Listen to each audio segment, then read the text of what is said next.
Foi um dia de manifestação para os professores e para a FENPROF. Mário Nogueira, boa noite. Secretário-Geral da FENPROF, bem-vindo. O seu sindicato está sistematicamente contra todos os ministros.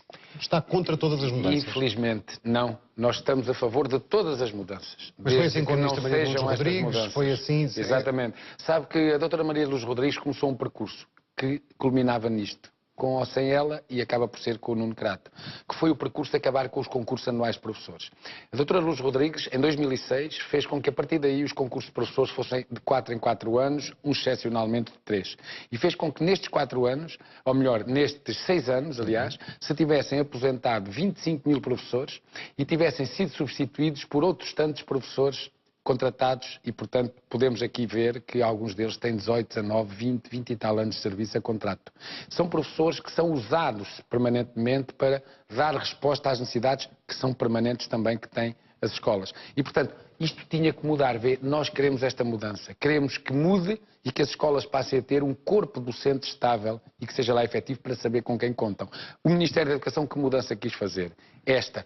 150 mega agrupamentos que, afinal, tanto criticou no governo anterior, aí sim, disse que não tinham sentido, que não havia estudos nem evidências para os fazer. Mas que agora há. E sem estudos nem evidências, fez o dobro dos de então.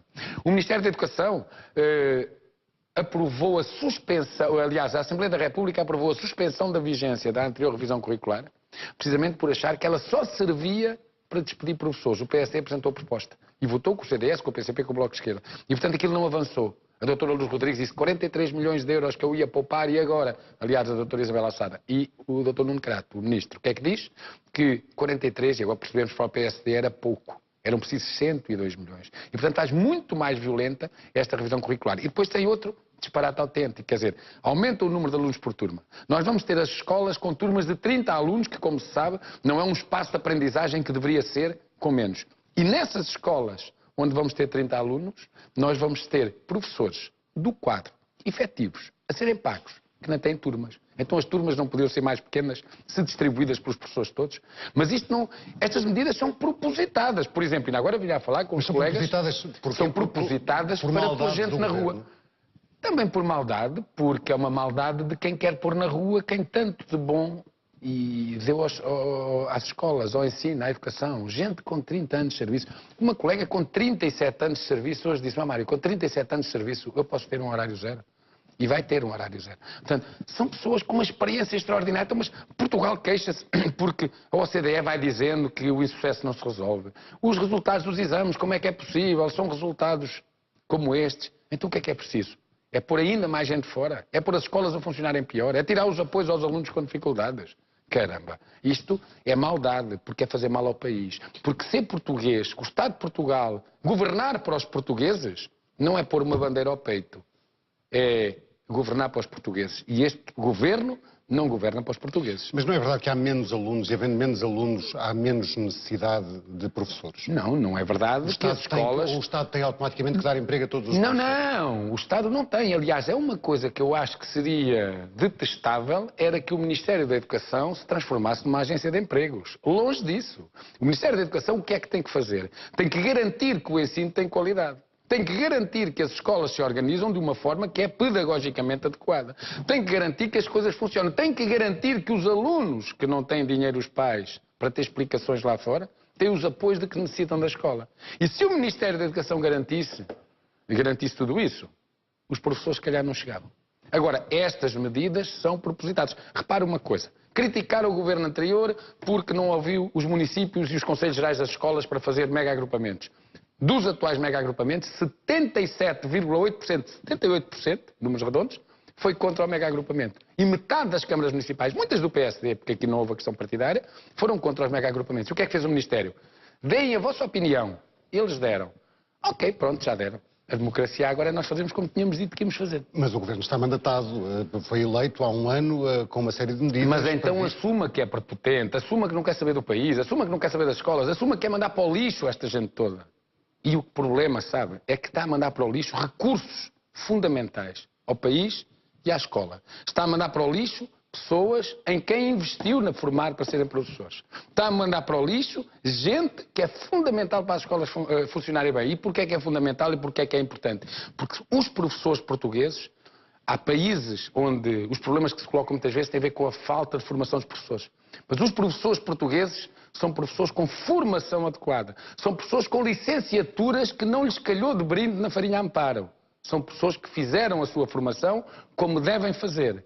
E, portanto, é desperdiçar. Se calhar, se não fizessem isso, estavam no governo. Mas assim são professores e estão a ser deitados fora.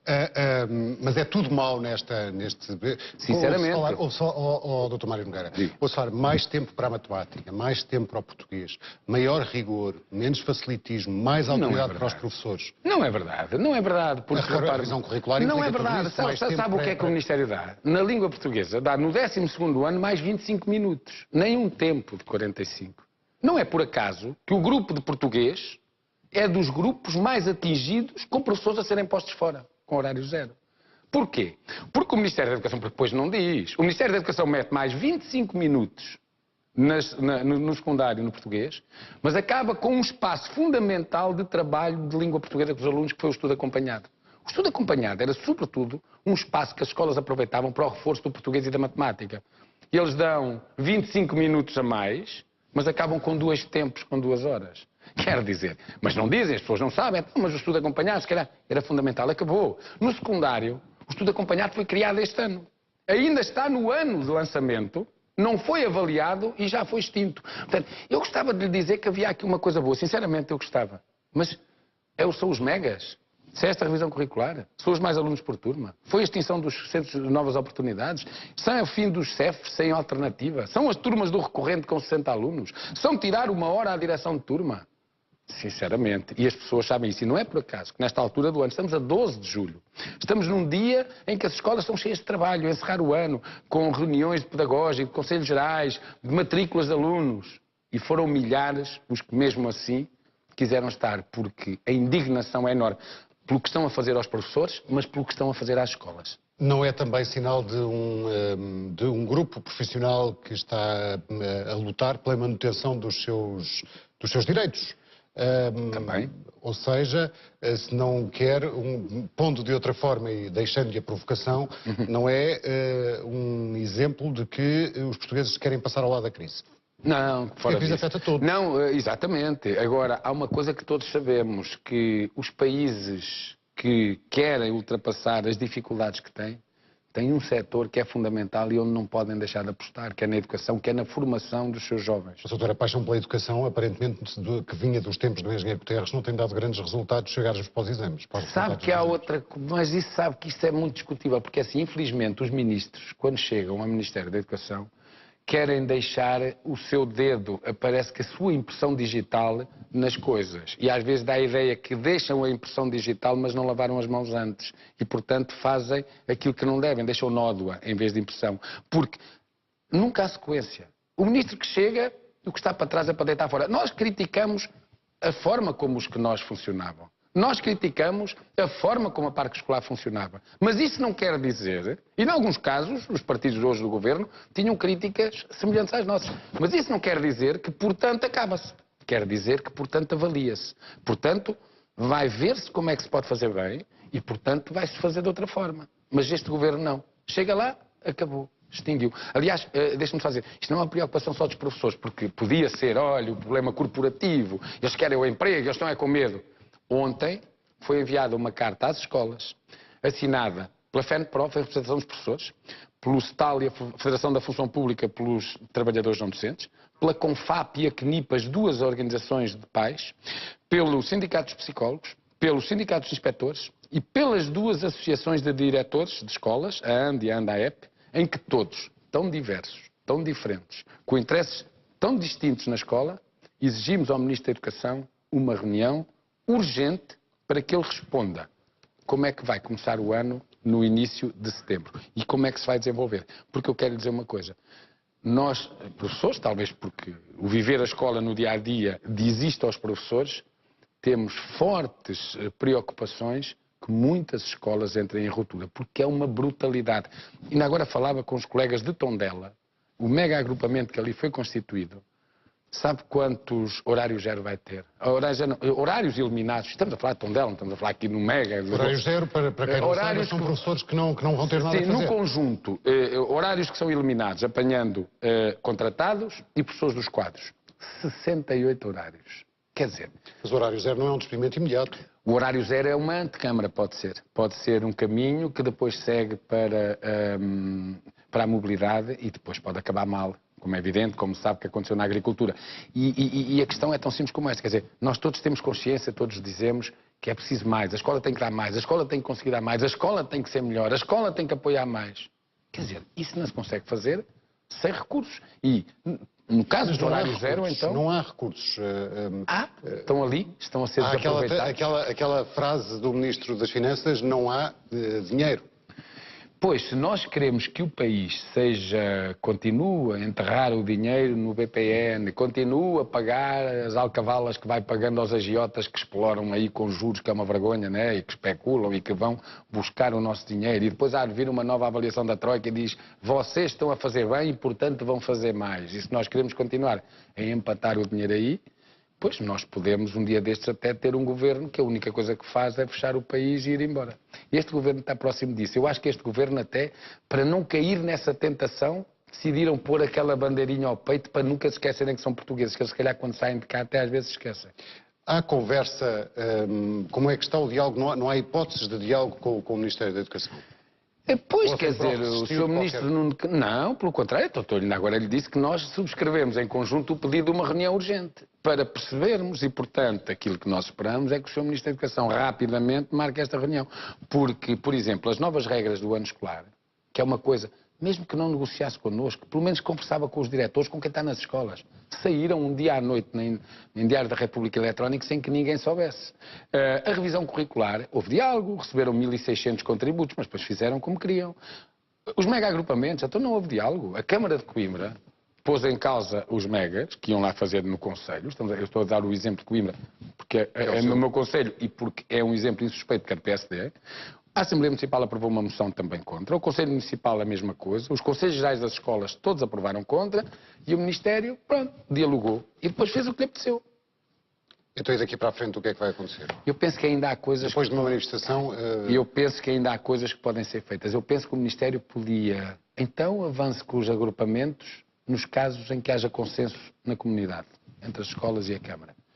Suspenda agora a vigência desta revisão da estrutura curricular e lance um debate a sério para fazer uma revisão a sério, que é preciso. Ela não é a forma como neste momento a organização dos currículos está feita, os programas, as próprias avaliações, os exames, não está bem.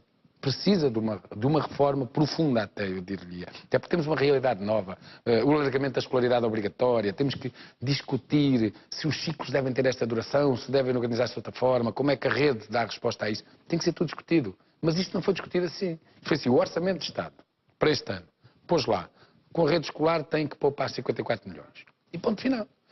Não discutiu ninguém. Com a revisão curricular, 102. E com as outras medidas, mais alunos nas turmas, etc., 101. É o que lá está, 257 milhões de euros. O Ministério da Educação arregaçou mangas e fez o trabalho sujo, ou seja, vamos cortar nas pessoas, porque quase todo este dinheiro que se poupa é só em corte das pessoas. E este não é um problema das pessoas. É um problema das pessoas, claro, uma pessoa que vai ficar desempregada. E que, como há pouco dizia, que um colega me disse também, em setembro o único banco que se calhar onde consegue ir é o Banco Alimentar, porque do resto já não tem crédito nenhum, não é? Quer dizer, estamos a falar de pessoas, viu-se aqui, com 40 anos, com 50 anos. Nós não estamos a falar de contratados que começaram a trabalhar o ano passado, têm 6 meses, coitados, a expectativa. Não, nós estamos a trabalhar de gente com 20 anos, gente com 50 anos, que aos 50 anos de idade vai voltar à casa dos pais. Gente que tem filhos, família, e que de repente vai ficar sem saber o que fazer. Quer dizer, imigram todos. Quer dizer, num dia destes não há cá ninguém. Não pode ser. O ministro Nuno Crato tem vindo a fazer sua a bandeira de mais rigor, de mais qualidade no ensino. Sabe que eu acho que o Ministério da Educação neste momento apresenta fortes indícios de um problema, e estamos a falar de política, que é de um problema de esquizofrenia política, porque efetivamente tem um discurso do rigor, da qualidade, de não sei quê, e depois toma medidas que são precisamente o contrário daquilo que seria preciso para que atingisse aqueles objetivos.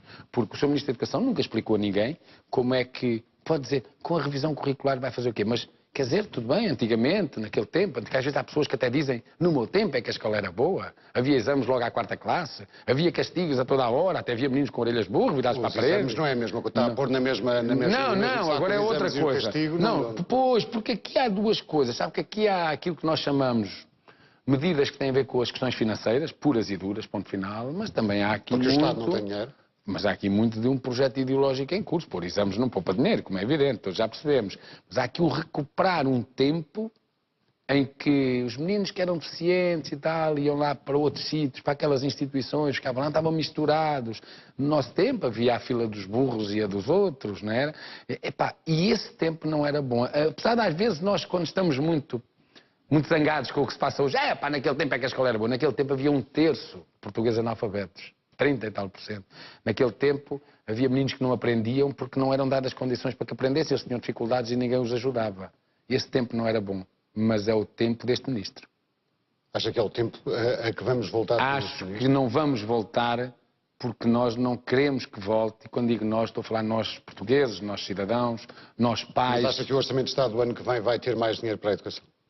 Eu não sei se vai ter, e até lhe sei dizer que sei que a Troika, porque todos sabemos, até quer cortar ainda mais. Mas sabe que a educação este ano sofreu um corte de 1.500 milhões de euros. E o ano passado, de 2.300 milhões de euros. A educação neste momento, em Portugal, no PIB, vale 3, tal %. É dos valores mais baixos de toda a União Europeia e, contudo, estamos a falar de um país que tem dos maiores problemas. A Finlândia, esse exemplo, a Finlândia tem 3% de escolas com mais de 600 alunos.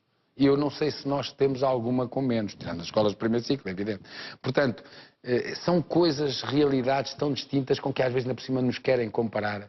Isto é em comparar o incomparável. E, portanto, o que nós queremos, por vezes, para as escolas funcionarem bem, não é só preciso mais dinheiro. É preciso, de facto, racionalizar, mas onde se pode aproveitar recursos é fundamental. E, sobretudo, é preciso um grande respeito por aqueles que estão lá e que, no dia-a-dia, conhecem bem como é que uma escola funciona e como é que ela pode dar respostas adequadas. Esse foi um dos grandes erros da ministra Lourdes Rodrigues, foi precisamente desrespeitar muito das pessoas que viviam a escola todos os dias. Esse está a ser um erro tremendo de Nuno Crato, que ainda por cima junta a esta vontade de cortar, esta necessidade de cortar, um pensamento verdadeiramente retrógrado e conservador. Eu disse-o aqui, penso que aqui há dias, e penso isso. Tem em alguns aspectos em relação à educação um pensamento mais retrógrado do que alguns ministros, principalmente o último, ou um dos últimos, anteriores ao 25 de Abril, sem dúvida nenhuma. E isso é mau, porque já passaram quase 40 anos.